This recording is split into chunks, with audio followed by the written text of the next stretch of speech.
Apparently, Ann Sarnoff and Warner Brothers just like flushing potential money down the toilet.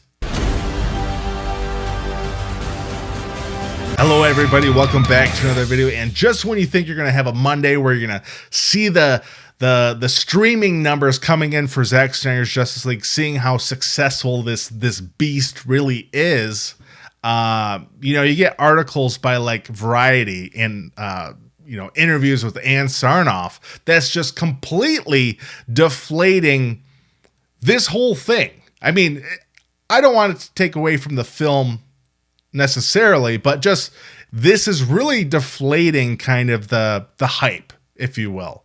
Especially with the fans, the momentum that this movie's had.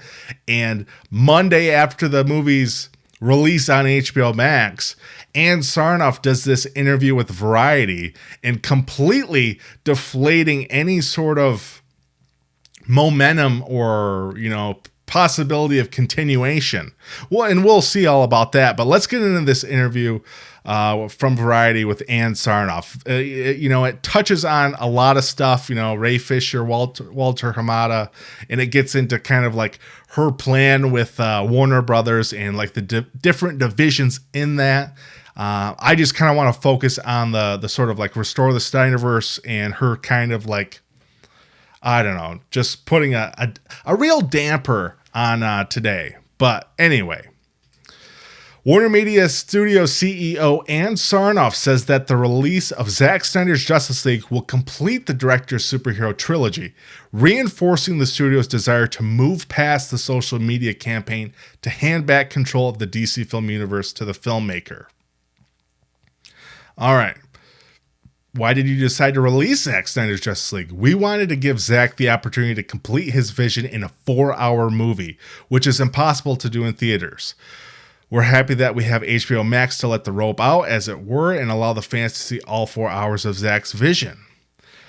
There's a lot of people still over at Warner Brothers that, they never wanted this to come out. You think Toby Emmerich and Walter Hamada really wanted this movie to come out? I highly doubt it. Ann Sarnoff, I think she took the place of Kevin Tsuchihara, so she wasn't around.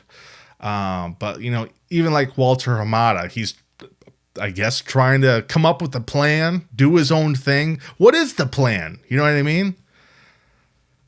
So, the Snyder Cut came about because of a fan campaign online. Do you feel like you need to strike a balance between being responsive to fans and charting your own course as a company? How responsive do you believe DC should be? We're always going to listen to our fans, but we are in service of the broadest fan base and we owe them an integrated, holistic strategy. We are the shepherds of the franchise, and hopefully when the fans see what we've got in store, they'll know that DC is in good hands across many different platforms with many different creators. Okay, so she just gets into a little bit of that. She does get into some toxic fandom stuff. There's also been a toxic side of the fandom with reports that critics and some of your executives have received threats for not endorsing the Snyder Cut or for being perceived as standing in the way of its release. What's your reaction to that behavior? We're not tolerating any of that. That behavior is reprehensible no matter what franchise you're talking about or what business you're talking about. It's completely unacceptable. I'm very disappointed in the fans that have chosen to go to that negative place with regard to DC. With regard to some of our executives, it's just disappointing because we want this to be a safe place to be. We want DC to be a fandom that feels safe and inclusive. We want people to be able to speak up for the things they love, but we don't want it to be a culture of canceling things that any small faction isn't happy with. We are not about that. We are about positivity and celebration. Really. The campaign for hashtag release the Snyder Cut has moved into a new phase. It's now hashtag restore the SnyderVerse. What's your reaction to this new campaign? All right. I appreciate that they love Zack's work, and we are very thankful for his many contributions to DC. We're just so happy that he could bring his cut of Justice League to life because that wasn't in the plan until about a year ago. With that comes the completion of his trilogy. The completion of his trilogy.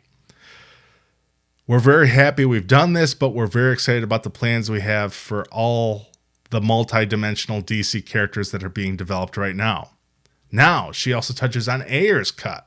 Will there be more of these director's cuts? Will we see David Ayer's cut of Suicide Squad? We won't be developing David Ayer's Suicide Squad. So there it is. You know, we've been wanting that. They just put the kibosh on that. So yeah, it gets into more stuff regarding DC and then into the Ray Fisher stuff. But I don't really want to get into that. And, you know, Ray Fisher tweeted out today and, you know, gave a little bit of context as far as like, I don't know, just kind of the details that Ann Sarnoff got in this article. And Ray said more to come. So we'll see. We'll see once he sort of releases kind of the full details on that. But anyway, with all this, Ann Sarnoff pretty much deflating, you know, the momentum and hype of Restore the Snyderverse, and like as a business decision, like to do something like this the Monday morning after Zack Snyder's Justice League came out Thursday. Like I absolutely just do not understand any of this logic. You know what I mean? Like there was so many good analogies like on Twitter, you know, like people talking about, you know, you have this extremely popular like menu item at your restaurant and people just keep ordering it and ordering it and ordering it. And you know, you're becoming a successful restaurant. Well, I don't want to make that anymore. You know, I don't want to make that. Like the logic behind like the decision to not at least, I don't know, like it's one thing to just, okay, they don't want to go that route, fine. But why would you say that, you know, like 4 days after you released this film? You know what I mean? It really brought me back to when Swamp Thing came out on DC Universe and they announced the day the first episode dropped on DC Universe that the show was canceled. Like, why would anyone want to watch this show knowing that there's going to be no continuation? You know what I mean? It's just really weird. You know, it brought me back to the whole cul-de-sac comment. And even Kevin Smith started talking about that. Like, why would you say that? You know what I mean? Like, if they don't want to go this route and make a continuation to Zack Snyder's Justice League, well, you know, all you have to say now in a smart business statement is, you know, we'll see what the future holds. You know, we don't have any plans now, but we'll see what the future holds. It's just a statement like that just seems so much more, I don't know.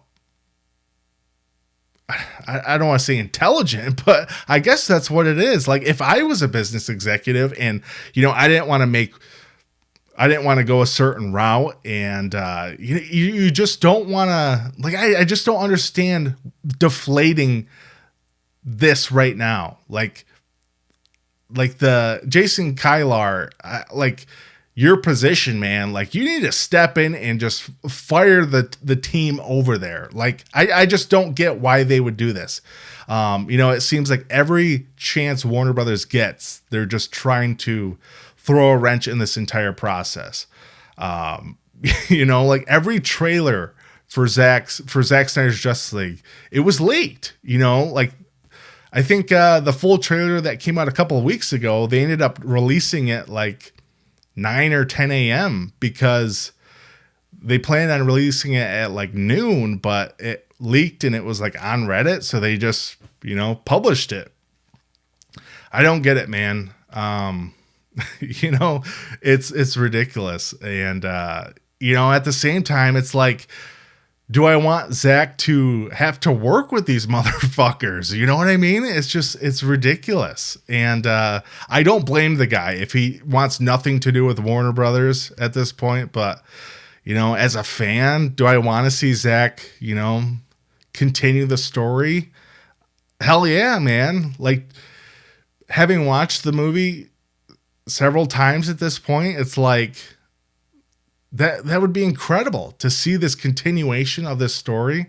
But yeah, at the same time, it's like, do we want this guy to have to, you know, butt heads with Warner Brothers? I mean, he shot some additional stuff for the movie, and you know, I guess early on in the process of you know, after May 20th or whatever, like they told him early on when he was sort of like putting you know, the touches on the Snyder cut that he couldn't shoot anything, and then he just shot stuff anyway. But he had a scene with Green Lantern, Jon Stewart. I don't know what actor he shot with Jon Stewart, but they wouldn't let him use it because HBO Max and Warner Brothers, they have, you know, their Green Lantern series in the works. But anyway, it's ridiculous. And, you know, we just have to keep on keeping on, as Joe Dirt says. And, you know, I guess it's, you know, the second time, you know, trying to get Zack's story and vision told. But it's not like we want Zack to like make every DC movie. I know there's some people out there that's the case. Like any like DC project they just want Zack to do. But it's just all I want, and most people out there, we just want JL 2 and 3, that story that Warner Brothers themselves and Zack agreed to do early on. We just want that continued and told, and we'd all be happy with that. But yeah, it is what it is. And you know, Ann Sarnoff, you know, I think you know, she shot first, and there's a war coming. There's a war coming. But anyway, guys, let me know your thoughts down below. What did you think of this article? You know, Ann Sarnoff pretty much trying to deflate the whole restore the SnyderVerse momentum. You know, 4 days after Zack Snyder's Justice League comes out on HBO Max. It's ridiculous. But anyway, guys, let me know your thoughts down below. Make sure to subscribe for future videos. Hit that like button. I'm Rex Overdrive. I'll see you next time.